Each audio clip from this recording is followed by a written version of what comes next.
tonight on Newswatch. An Athens staple is closing its doors after half a decade of serving the community. Plus, a look at this year's winner for the annual Athena Awards. And in sports, 2 Bobcats earned Mid-American Conference honors. Newswatch starts right now.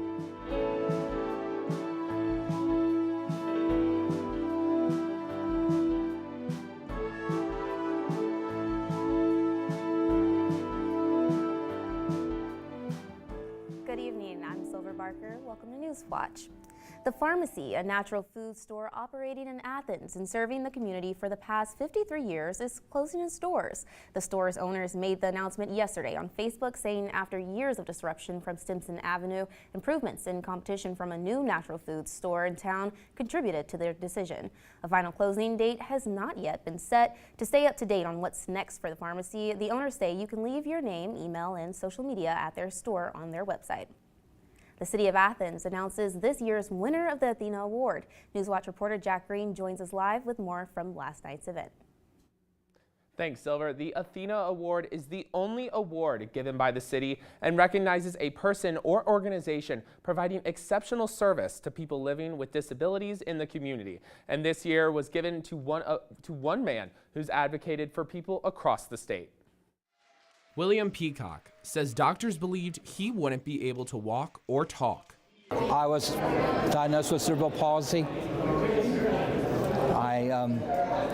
Doctors told my mother I couldn't walk or talk.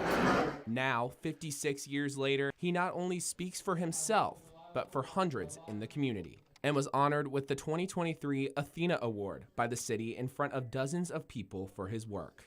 I feel like it's a dream come true for me. Peacock is the president of People First Ohio's Athens chapter, a group advocating for people with disabilities across the state. He also has helped pressure state lawmakers to ban the use of derogatory language in legislation. Davey McNelly, chair of the Athens City Commission on Disabilities, says the award is to showcase people like Peacock. It's such a great night, not to just acknowledge the nominees, which we had great nominees, but to acknowledge the disability community here in Athens. J.W. Smith is a former winner and says we don't recognize these people often. I was so happy for Billy, and I just don't think we recognize people like him enough, and I loved it. He says Peacock's work speaks to the man he is. Some people complain about things and they talk about how much better things would be if. Well, he takes his if and goes up there and tries to make a difference. Making a difference. Friend, I'll fight this battle with you. For people often left behind.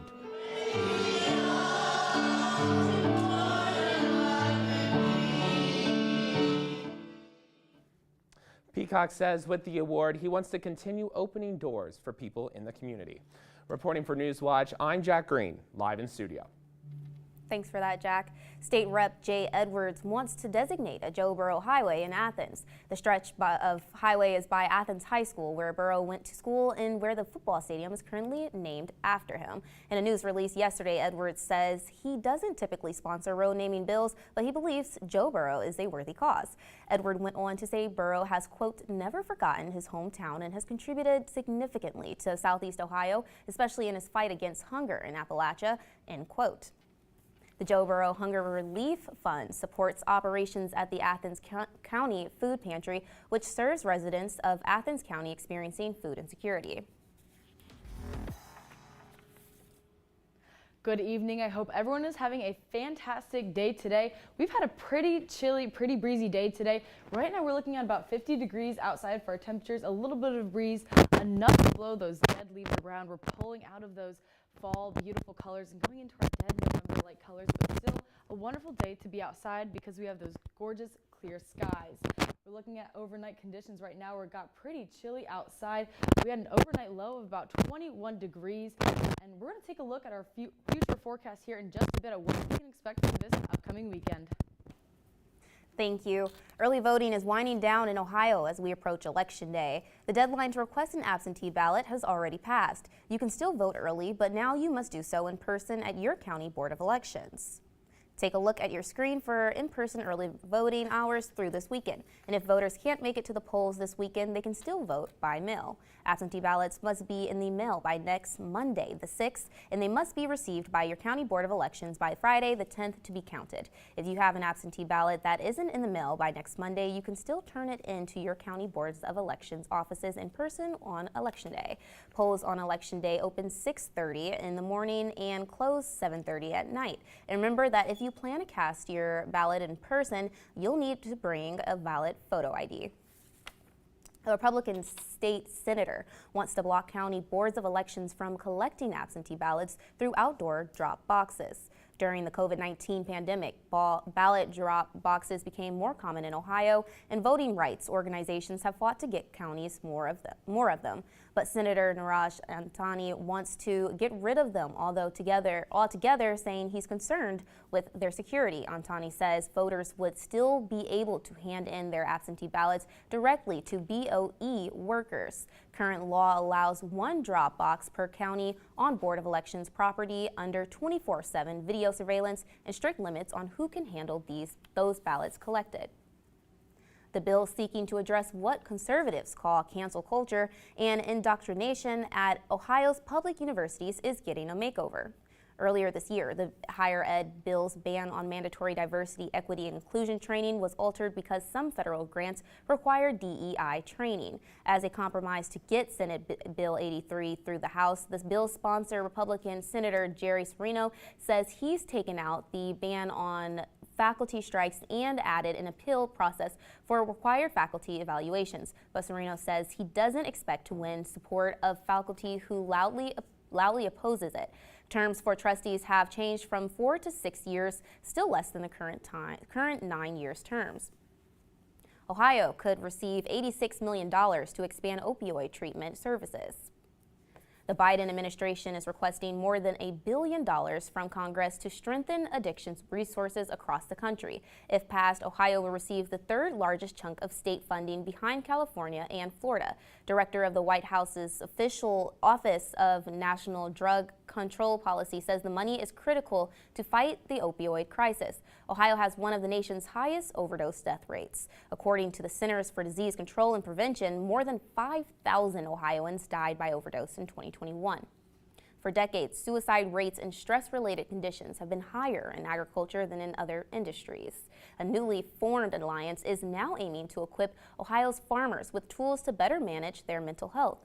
The Ohio Agriculture Mental Health Alliance is a collaboration between organizations like the Ohio Farm Bureau and Ohio State Extension and health agencies like the Ohio Department of Health and the Ohio Suicide Prevention Foundation. The Alliance's goal is to educate farmers and train mental health professionals so they better understand the challenges of farm life. The Alliance has a survey on the Department of Agriculture's website open through the end of the year. It aims to understand stressors for rural Ohioans and coping strategies. If you or someone you know is struggling or in crisis, help is available. Please call or text 988 or chat 988lifeline-org. Coming up after the break, political tensions are high as Israeli forces push ahead in its war against Hamas. And the National Retail Federation says the season for holiday spending is in full swing. We are in November, but things are going to warm up here in the next couple of days. Stay tuned to Newswatch to find out how this will impact you.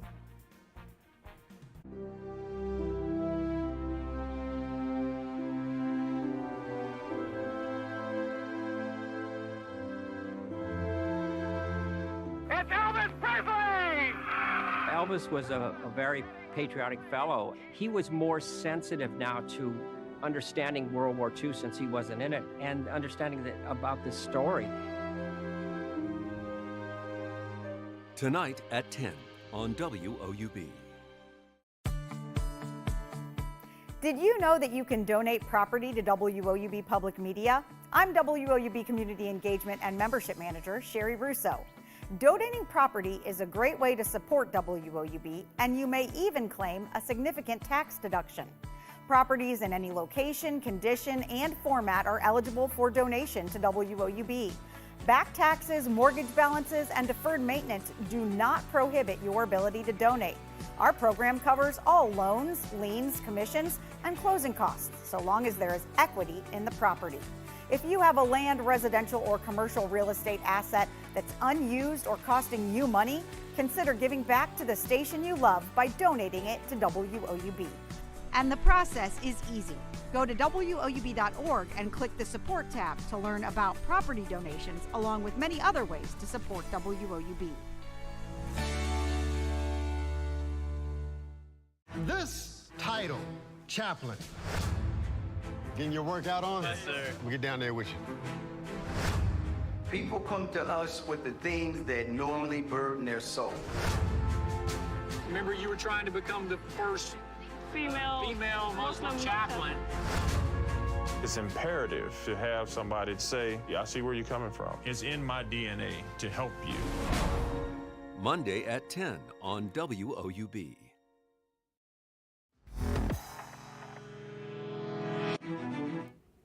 Israel pushing ahead in its war against Hamas. This week, Israel Defense Forces bombed a densely populated refugee camp, setting off condemnation from the United Nations. In the meantime, as thousands of Gazans struggle to find shelter and basic necessities, some foreign nationals trapped in the area are slowly being let out, including U.S. citizens. Gloria Pazmino has more in this report.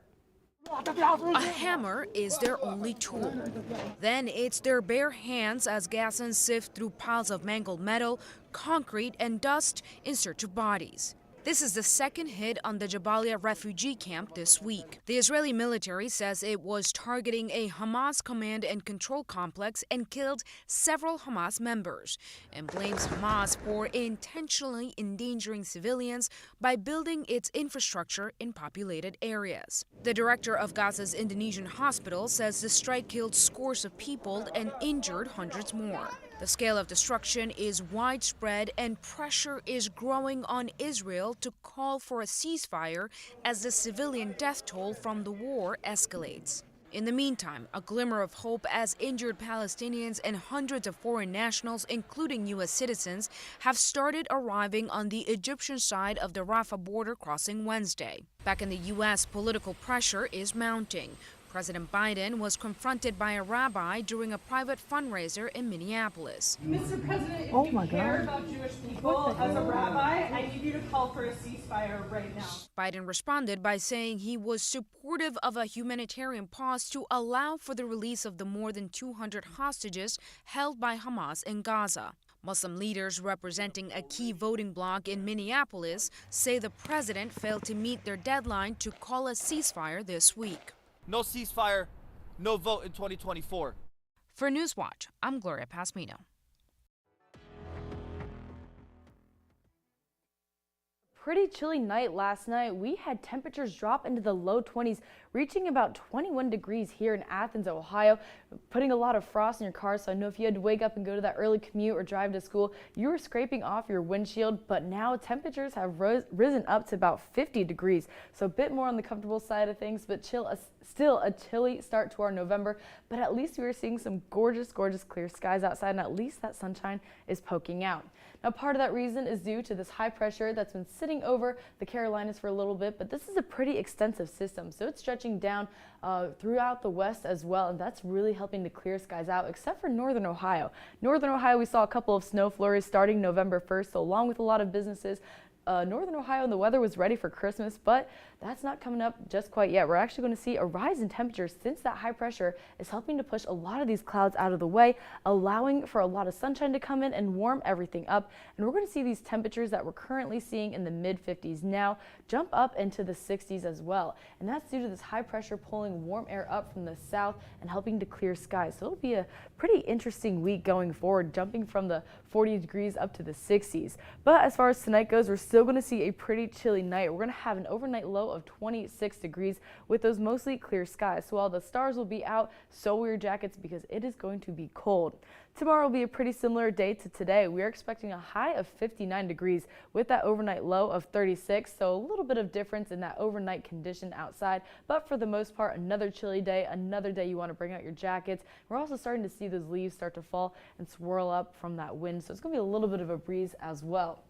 Now tomorrow we're still going to be seeing those clear skies from the high pressure that's really hanging around in this area. That's helping keep a lot of the clouds, keeping them up to the north that we're seeing in the Great Lakes and along Canada as well. And tomorrow night, once again, that high pressure is hanging around. It's pretty stubborn. It's going to be here for a while, really taking care of a lot of the things that we're seeing. And Saturday, once again, that high pressure is still hanging around. So as this high pressure continues to sort of spin in that clockwise motion, it's going to keep this low pressure system hanging up to the north of us. So that high pressure sort of acts as a barrier. Since this is the stronger of the two systems, it's more well developed. This low pressure, even though it looks like it's going to come sweeping through, cooling everything down, it's not really going to have an impact on us. It's just going to keep moving through northern Ohio up into the Great Lakes area, and we're not really going to see any dabble of this cold system at all, although we do have another low pressure system coming up, and I'll talk about that here in just a second. So once again, tomorrow a pretty comfortable day, but yet still chilly outside. Saturday will be pretty similar. We're still going to see a little bit of cloud coverage coming out, but it'll be a high of 61 degrees, so very, very similar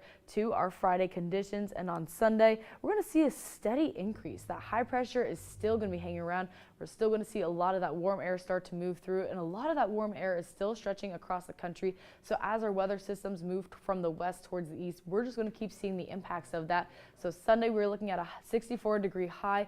Monday, a 67-degree high. That's going to be our highest for the week, with our overnight conditions being a low of 48. So pretty warm outside comparative to what we've seen earlier. And we're also going to see a couple of showers, and that's where that low pressure system comes into play. So we're going to see a low pressure system start to develop over the Great Lakes area, and that's going to sort of spin down into Ohio a little bit, or drag into Ohio, producing a lot of rain, particularly Tuesday and Wednesday. So that 50 and 40% chance is going to be for most of the day, and we'll start to see a little bit more cooling ahead of us. Back to you, Silver. Thanks, Emily. Two popular North American amusement parks are merging. Six Flags announced today it's merging with Cedar Fair in an $8 billion deal. The merge will create a theme park powerhouse. Cedar Fair's flagship park and headquarters, Cedar Point, is in Sandusky, Ohio, but it also owns Knott's Berry Farm in California, Schlitterbahn Water Park in Texas, and Canada's Wonderland in Ontario. Six Flags has about 20 parks in the U.S., 2 in Mexico, and 1 in Canada. The new company will keep the Six Flags name. It will operate a total of 27 amusement parks and 15 water parks across the U.S., Canada, and Mexico. The holiday shopping season is in full swing, with the National Retail Federation releasing its sales forecast for the 2023 season today. Despite high inflation, shoppers are expected to spend more than they did last year. Mike Valerio shares the best time to shop for these deals. 'Tis the season of spending, and despite concerns over the economy, the National Retail Federation says consumers are ready to spend big. NRF is forecasting that total holiday sales during the months of November and December could reach as high as $967 billion. The holiday shopping season keeps creeping earlier and earlier. This year, it's for a very practical reason. They want more time to find deals, and they want more time to really spread out that shopping. With inflation holding steady, NRF Vice President Catherine Collins says holiday shoppers are more price conscious. Shoppers are saying they will pull back in other areas in order to afford and prioritize their holiday shopping season.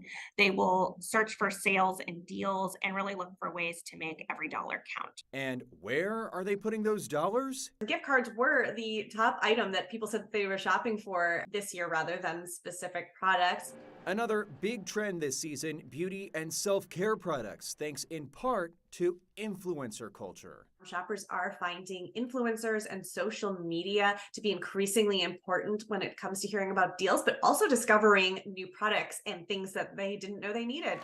As far as deals goes, Kristen McGrath with Retail Me Not says Black Friday shopping is still the best bang for your buck. We tend to find the most deals and the best deals all concentrated around that one big weekend. In Los Angeles, I'm Mike Valerio.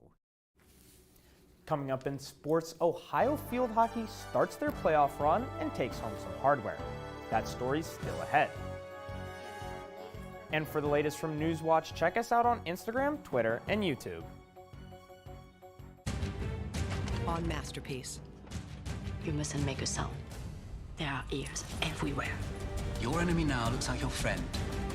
It's murky and it stinks, but this is the fight now. Our loyal service does not merit a salute. Sir, You will discipline your men or you will all face the consequences.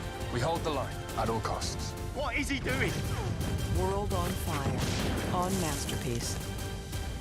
Sunday at 9 on WOUB. Remember, first impressions. This is just the beginning to a change in fortunes. I'm awake. I feel like I've opened my eyes. The world is changing. I think we should take it to the next level. I thought that was rather jolly. So much fun. You make a good team. And what will you tell the child when they ask where their dad is? There's a war. I'll tell them you're dead. If we can find him, we'll get him. I'm here to make sure justice gets done.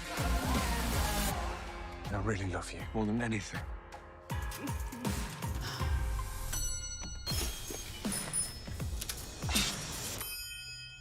It's really loud. Shall we? Fortune favors the bold. It feels more like the start of something than the end.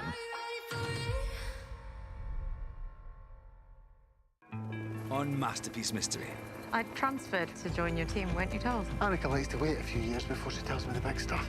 We found it right between the two islands. Why freeze a body to then dump it in the sea? You think she killed him? There's a lot of sneaking about. This is my future at stake. I'm gonna have to trust her at some point. Annika on Masterpiece Mystery. Sunday at 10 on WOUB.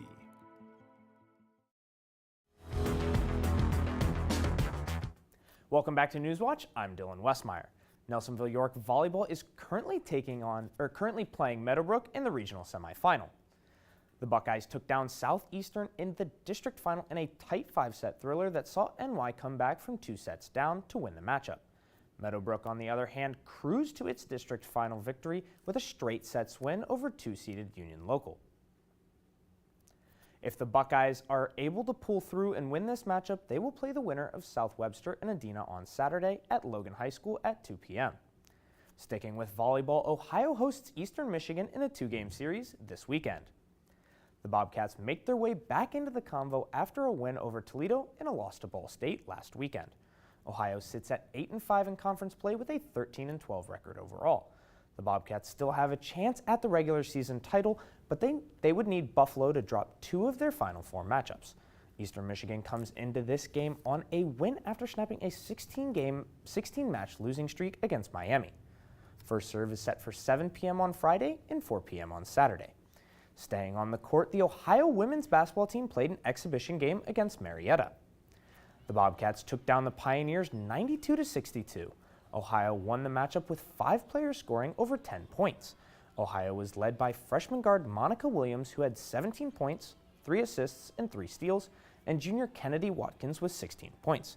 The Bobcats start their season in a MAC versus Sunbelt Conference matchup, traveling to Boone, North Carolina to take on Appalachian State on Saturday. Tip-off is set for 2 p.m. Starting off for the MAC play, the Ohio field hockey team starts their postseason run. The Bobcats will face the Miami Redhawks in Oxford on Friday. Pushback is set for 11:30 a.m. Ohio comes into the tournament with a 4-3 conference record and are 6-9 overall. Miami is 6-1 in MAC play with a 12-7 overall record. In the regular season, the Redhawks beat the Bobcats 3-1 on Pruitt Field. If the Bobcats upset Miami, they will need the Offensive Player of the Year in Caitlin Whittle to put the ball into the back of the net. Whittle had 18 goals and 9 assists in the regular season, leading the MAC in both categories. Whittle, however, was not the only Bobcat to be honored. Coach Allie Johnston received Co-Coach of the Year honors.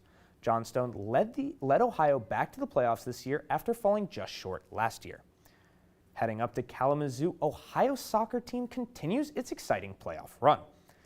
The Bobcats made it into the MAC tournament on the final day of the regular season and are making the most of it. Ohio took down Ball State Sunday and upset 2-seed Bowling Green State University earlier today. The Bobcats lit in a Christine Eerdman goal in the 36th minute, but came back in the second half and bagged 2 goals of their own. Rayanne Pruce found the back of the net in the 45th minute, and Scout Murray snuck it past the keeper on a volley in the 54th minute. Ohio will take on Kent State Sunday. Kickoff is set for 1 p.m. in Kalamazoo, and the game will be on ESPN+. Still ahead, the Beatles released their last song ever recorded. Stay tuned for the PBS NewsHour, but first, here's a look at what's coming up tonight on your public television station. You remember when I was 5 years old, you changed my name. You were wrong. They wanted me. It was the right thing to do. You're a criminal, Mom! Where are you trying to go? Don't actually know. We were adopted. Follow me. My name's Beijing. I'm your brother. Welcome home, Beijing. Tonight at 9 on WOUB. The thing about Native women leaders, they have that toughness, that backbone. I will continue to fight for our most vulnerable people. There's always work to be done. I'm proud to say that I am a Native designer. I embrace that. As a woman, it's a part of my responsibility to take care of the environment. We owe her our life. Tuesday at 9 on WOUB. Every little thing she does is magic. Treat yourself to the great performances in Message in a Bottle, based on the songs of Sting. It's an extraordinary and compelling dance show choreographed by the brilliant Kate Prince.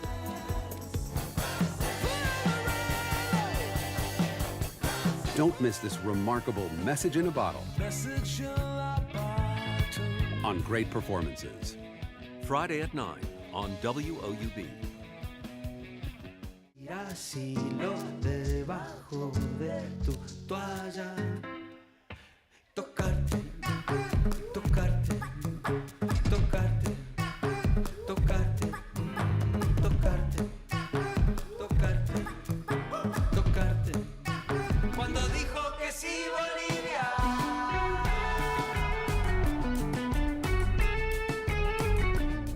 Saturday at 10 on WOUB.